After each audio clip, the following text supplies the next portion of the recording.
네, 안녕하십니까. 세무사업바의 세금 이야기 손종호 세무사입니다. 오늘 살펴볼 내용은 회계가 과연 무엇인가, 회계의 정의, 회계의 의미 이런 것들을 좀 살펴볼 거 합니다. 가장 기본적인 것들인데 흔히들 회계에 대해서 잘못 좀 생각하고 있는 경향들이 많은 것 같습니다. 회계하면은 그냥 어렵다는 느낌? 그리고 숫자, 수학, 산수 이제 이런 것들의 개념을 떠올리시는 것 같아요. 그래서 회계가 어떤 것인지 그 내용을 좀 살펴볼까 합니다. 회계는 말 그대로 계산을 모아놓은 겁니다. 그럼 누구에 대한 계산이냐? 네, 대부분 주식회사죠. 회사에 대한 계산을 모아놓은 거죠. 그럼 무엇을 하기 위해서 모아놓았을까? 네, 정보를 제공하기 위한 겁니다. 그 회사를 둘러싸고 있는 많은 정보 이용자들이 있죠. 그 회사에 투자한 주주, 그죠? 그리고 돈을 빌려줄 채권자, 그리고 예비적인 잠재적인 투자자, 그리고 또 누가 있죠? 네, 정부, 세금을 걷어들여야 되니까 이익을 계산해서 과세표준으로 바꿔서, 네, 그래서 세금을 계산해야 되기 때문에 이 회계에는 모든 정보를 다 필요로 하는 많은 사람들이 존재한다는 얘기죠. 그렇기 때문에 그런 그 모든 어떤 정보 이용자들에게 정보를 제공하기 위해서 이루어지는 모든 과정을 계산을 모으는 과정. 그래서 이 모든 것들을 회계라고 얘기를 하는데 결국 그 회계의 정의를 보면 회사에 정보를 전달하는 모든 과정이다 라고 정리할 수 있는 거죠. 좀 단순하게 보면 결국 이 회사라는 것이 영리법인의 경우에는 결국 돈을 벌어야죠. 이윤을 추구하고 돈을 벌어야 되다 보니까 결국 회사의 활동, 돈을 버는 여러 가지 활동이 뭘로 나타난다? 거래로 나타날 수밖에 없고, 이 거래를 분계하고, 즉 분계를 입력해서 전산 프로그램을 통해서 나오는 결국 뭐다? 재무제표다. 네, 결국 재무제표를 통해서, 그쵸? 재무제표를 통해서 뭐가 일어나는 거죠? 재무제표를 통해서 결국 어떤 정보를, 회사에 대한 정보를 어떤 재무제표를 통해서 제공한다라고 보면 되겠죠. 그래서 이 정보들을 필요로 하는 많은 사람들에게 회사에 대한 정보를 제공하는 모든 과정을 뭐라고 얘기할 수 있다? 회계라고 말할 수가 있습니다. 그러면 이 재무제표는 어떤 것들이 있느냐? 자, 재무제표를 좀 살펴보면요. 자, 재무제표를 좀 살펴보면요.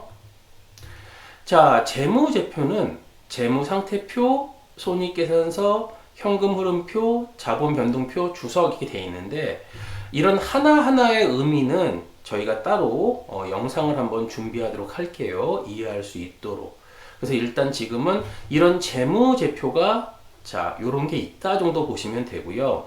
결국 이 재무제표에 담고 있는 얘기는 뭐냐면 회사에 대한 여러 가지 정보를 담고 있는데 그 정보가 뭘로 표현되죠? 숫자로 표현된다는 거죠. 화폐로 표현이 된다. 결국 이 재무제표를 이해하기 위해서는 어떤 법칙을 우리가 이해할 수 있어야 돼요. 기본적으로. 뭐냐면 우리가 1 더하기 1이 1 더하기 2가 뭐예요? 3이라는 어떤 약속을 갖고 있죠. 결국 회계에도 결국 약속이에요. 차변과 대변으로 구분한다. 그쵸, 약속입니다. 왼쪽을 차변이라 하고 오른쪽을 대변이라 한다. 이런 모든 약속들에 의해서 이루어지는 거기 때문에 이 약속을 이해한 사람만이 뭐를 알 수 있다? 재무제표를 이해할 수가 있다가 되는 거죠. 그리고 이런 약속과 이런 모든 논리를 이해하는 모든 과정을 뭐라 그런다? 회계학을 공부한다라고 얘기를 하는 겁니다. 기본적으로. 그래서 회계에 대한 어떤 정의, 기본적인 정의를 내린다면 회계는 결국 뭐다? 기업에 대한 정보를 제공하는 모든 과정, 그것을 회계라고 얘기하고 정보를 표현하는 가장 일반적인, 즉 외부 정보 이용자에게 정보를 표현하는 가장 일반적인 방식이 뭐다? 재무제표를 사용한다. 이 재무제표에는 이런 재무상태표, 손익계산서, 현금흐름표, 자본변동표, 주석 이런 것들이 존재한다라고 이해하시면 될 것 같습니다. 그래서 이제 우리가 회계를 이게 크게 분류를 해보면 결국 재무회계와 원가회계로 구분할 수가 있는데, 재무회계는 방금 살펴본 것처럼 재무제표를 통해서 누구에게, 네, 외부 정보 이용자에게, 결국 재무회계는 누구한테 정보를 제공하기 위한 거다? 네, 외부 정보 이용자. 투자자라든가 잠재적인 주주, 그쵸? 이런 외부의 정보를 필요로 하는 사람들에게 하는 게 뭐다? 재무회계. 그쵸? 재무회계는 외부 정보 이용자고요. 원가회계, 관리회계라고 얘기하는 것들은 경영자예요. 자, 내부의 경영자에게 경영을 도와주기 위해서 정보를 제공하는 것을 자, 원가회계, 관리회계라고 얘기를 합니다. 그래서 여러분들이 흔히 아는 회계, 재무제표를 통한 회계는 재무회계다라고 이해할 수가 있는 거죠. 그렇죠?